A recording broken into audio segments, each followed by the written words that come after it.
Okay, 1, 2, 3, go! I love Merkilo!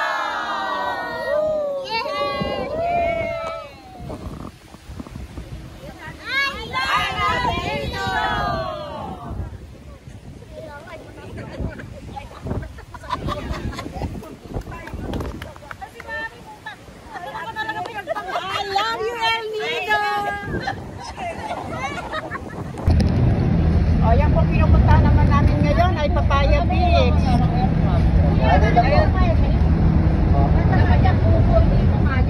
Papaya Beach. Isis po kasi ma'am, parang ginawa siyang plantation ng